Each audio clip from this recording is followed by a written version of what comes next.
Minamadali na ng pamahalaan ang pagkukumpuni sa nasirang floodgate sa may Navotas at Malabon bago abutan ng mga bagyo.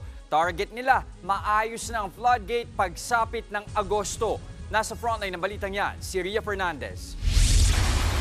Dahil tag-ulan na, oras ang kalaban ng national government at mga LGU ng Navotas at Malabon sa pagkukumpuni ng nasirang navigational o floodgate. Ito ang nagkokontrol sa volume ng tubig na pumapasok sa Malabon-Navotas River galing Manila Bay. Nasira ang floodgate nitong Hunyo matapos madali ng sumadsad na barge na nagpumilit dumaan sa ilog kahit low tide.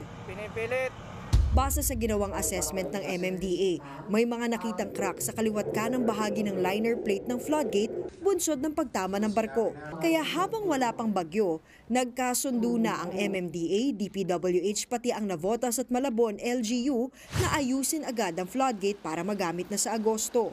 Base sa nilatag na timeline, target matapos ang paghuhukay sa paligid ng nasirang floodgate sa August 2. August 3 hanggang August 16 naman gagawin ang mismong repair. At sa August 17, dapat tapos na at napapagana na ulit ang floodgate. Malimit ang baha sa Navotas at Malabon kapag high tide sa Manila Bay. Kaya kapag sinabayan ng ulan at hindi pa ayos ang floodgate, mas malalang perwisyo ang aabuti ng mga residente. Pero yung 2 weeks, siyempre, medyo pwede siya maapektuhan ng weather.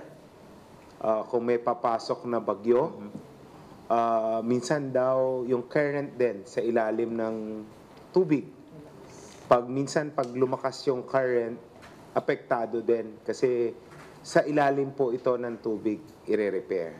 So we're keeping our fingers crossed na during the repair wala pong ganoong weather disturbance or unusual current. Sa ngayon, hindi pa masabi ng mga opisyal kung magkano aabuti ng pagkumpuni.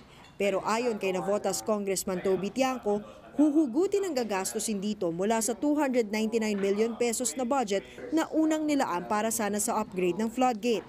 Tutulong din daw ang Office of Civil Defense kung kulangin ng pondo. Siniguro naman ng mga opisyal na papanagutin nito ang nakadisgrasyang barge oras na matapos ang pagkumpuni. Habang ang Malabon at Navotas LGU, tuloy-tuloy lang daw ang kani-kanilang mga hakbang para maibsan ang epekto ng baha dahil sa sirang floodgate. Nagbabalita mula sa Frontline, Ria Fernandez, News 5.